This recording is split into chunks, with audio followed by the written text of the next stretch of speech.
So I'd been saving for some time towards my Grail watch, the Grand Seiko White Birch. I'd been putting money aside and I was about 3/4 of the way there financially when I came across another watch, an IWC vintage reissue, and it just captured my attention. It also just happened to be the exact amount of money that I'd saved towards that Grand Seiko. Now, the idea of spending that money that I'd been putting towards my Grail watch was quite a bit of a hurdle to get over to spend. But as I looked at this watch, as I learned about this IWC reissue, I just kept more and more wanting to own it. I kept being captivated by it, by thinking that this actually also might be a Grail watch for me. It just happened to be a Grail watch I hadn't come across before.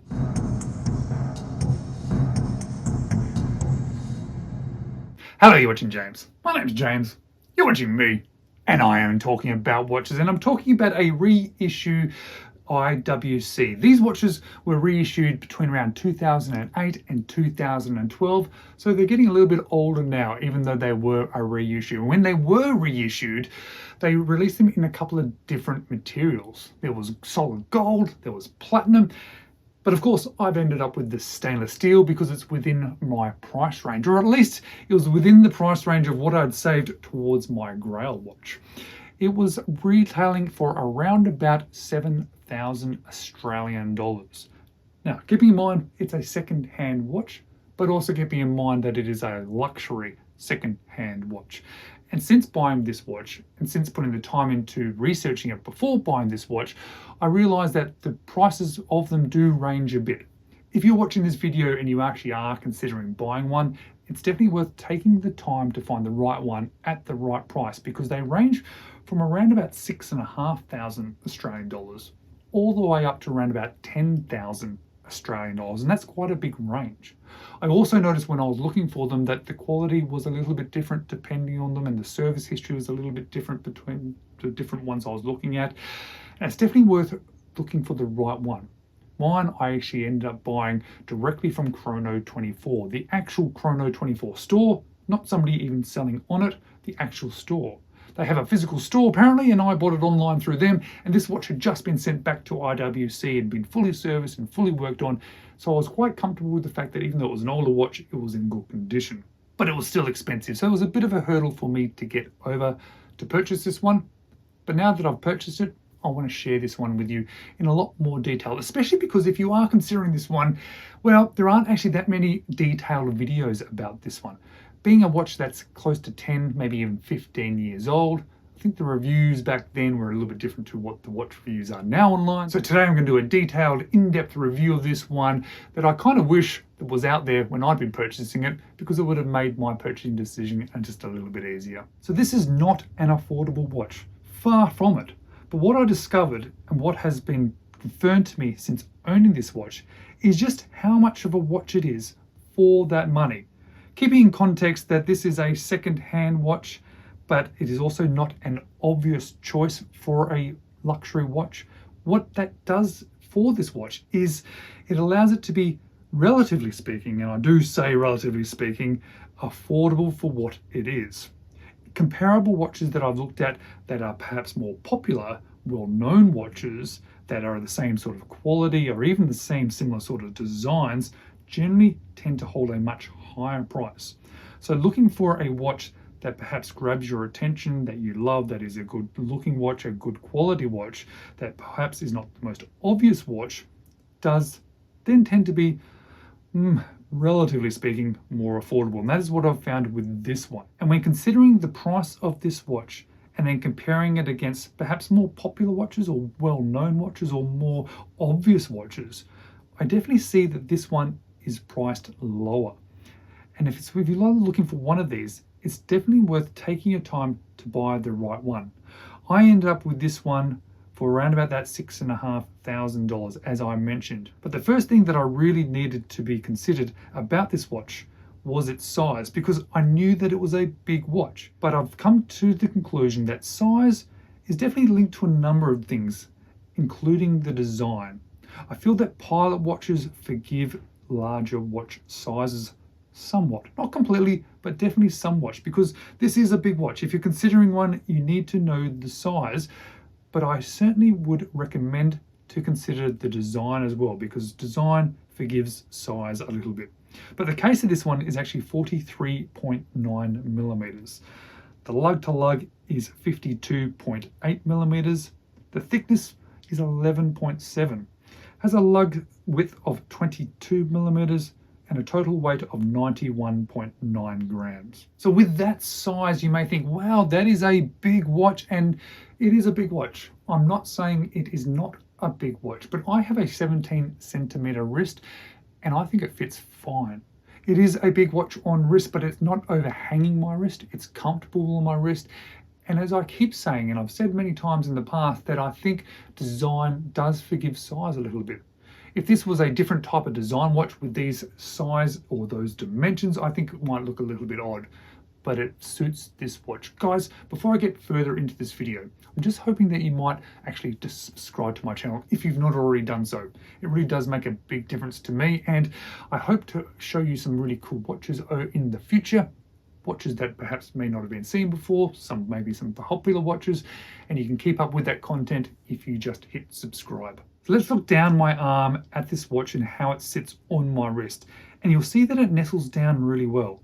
And this really does help with that size too. And I think part of that is the thickness of the watch, but it's also the design of this watch. Now, I don't have a large wrist. My wrist is 17 centimeters, which apparently is a medium size wrist. So it is a big watch for a medium size wrist, but I actually think it looks good. I wear this watch all the time, and not once do I look down and think that's too big for me. Now, in a video like this, I probably then go straight to the dial of the watch, but I'm just going to turn it over first because I want to focus on the movement of this one, because it's actually one of the reasons why I was drawn towards this watch. IWC tend to do these oversized sapphire display case backs, and this one has one of those, and it allows us to see that caliber 98300, which is based upon a pocket watch movement. This is a hand winding, large screw balance Breguet spring movement. There's lots of detail and decorations, and it is beautiful to look at. I really enjoy looking at this movement, and I really enjoy actioning that crown. This is not a screw down crown, which I don't actually expect from many wine watches. I think non-screw down is actually the right choice, but the feel and the action of this crown, it's beautiful. Okay, let's get to the dial, because, well, that is probably the first thing that we're going to see that's going to attract us to this watch. And you can see that it is a matte black dial. Everything on there is either printed on in white or printed on in loom. So that railway track, the IWC logo, the numbers around that sub-second circle there are printed, but the large numbers, that little triangle on the bezel and the hands are loomed. The second hand is not loomed, just the minute and hour, and the loom, it's very good. It's very bright, and it is nice to see when the lights are turned off. But it's what is then sitting above that which is really impressive to me, because this double domed sapphire crystal, it must have a heap of AR coating because it almost disappears in almost every lighting. And one of my favorite features of this watch is moving that bezel. This is a bi-directional friction-based bezel, but you certainly don't feel any friction. It is the softest, nicest action on a bezel I've ever experienced. No grittiness, no clunkiness, certainly no clicking, just this super smooth action, which then moves that little hovering triangle on the dial. And as you move that little hovering triangle, you'll see it passes underneath the minute hand, which I think that's very cool. I quite like that. It's positioned very nicely on the dial. I don't know how they do it, but it's very cool. And you'll see when you then look at the bezel itself, it has a very vintage style grip to it. It's polished with a little bit of brushing within those little notches, or sandblasting, or whatever they've done to give you those two different surfaces. It drops down to a polished section as well. There's some little screws that are obviously holding the thing together. And then when you look on the case side, there's a bunch of brushing, which is really nice to then have that differences in polishing and brushing and polishing and a few little different elements. It really does help lift this watch.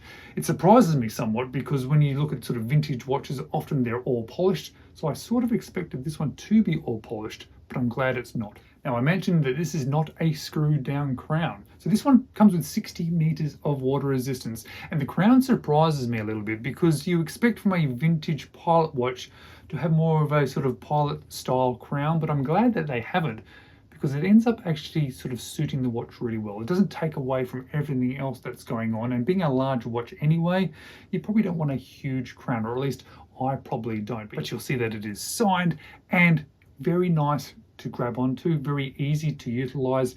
As I mentioned, lovely crown action, and it just feels right in your hands. Looking back on the rear of this watch, let's look past that movement now. And I know it's hard to look past that movement because it's so pretty, but you'll see on the edge of that screwed down case back, there's actually not a lot of text.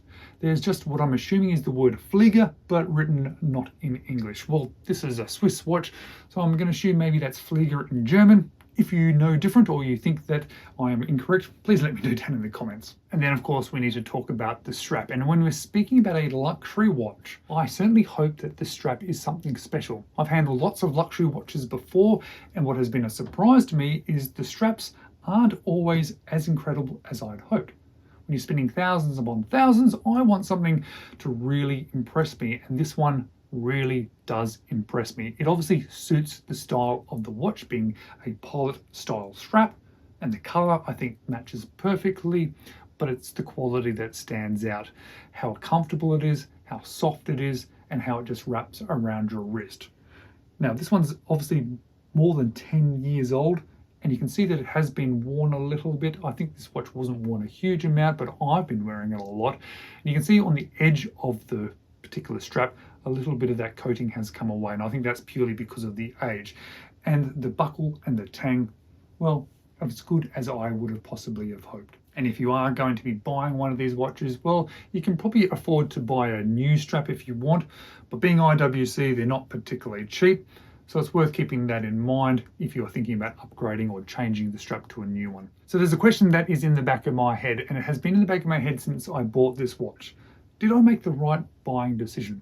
Did I do the right thing buying this IWC, or should I have kept saving money and ended up buying that Grand Seiko? Well, I'm not 100% sure, but what I can say is that I love this watch and I wear this watch all the time, and it is staying in my collection at the moment. I'm not sure if it's going to be staying in my collection forever, but I'm a bit like that. I do tend to buy and sell watches, but I do be careful when buying more expensive watches because, well, that's a lot of money to spend if I'm going to sell it. So it'll be interesting to see in a year or so whether this watch remains in my collection. Guys, as always, thank you so much for watching. I really do appreciate it. I hope that you've liked seeing this watch, even if you're not looking to buy one for yourself. It's something that's a little bit different where there's not that many videos about it, and I just have a bit of a thing for IWC, especially the watches that are not as obvious.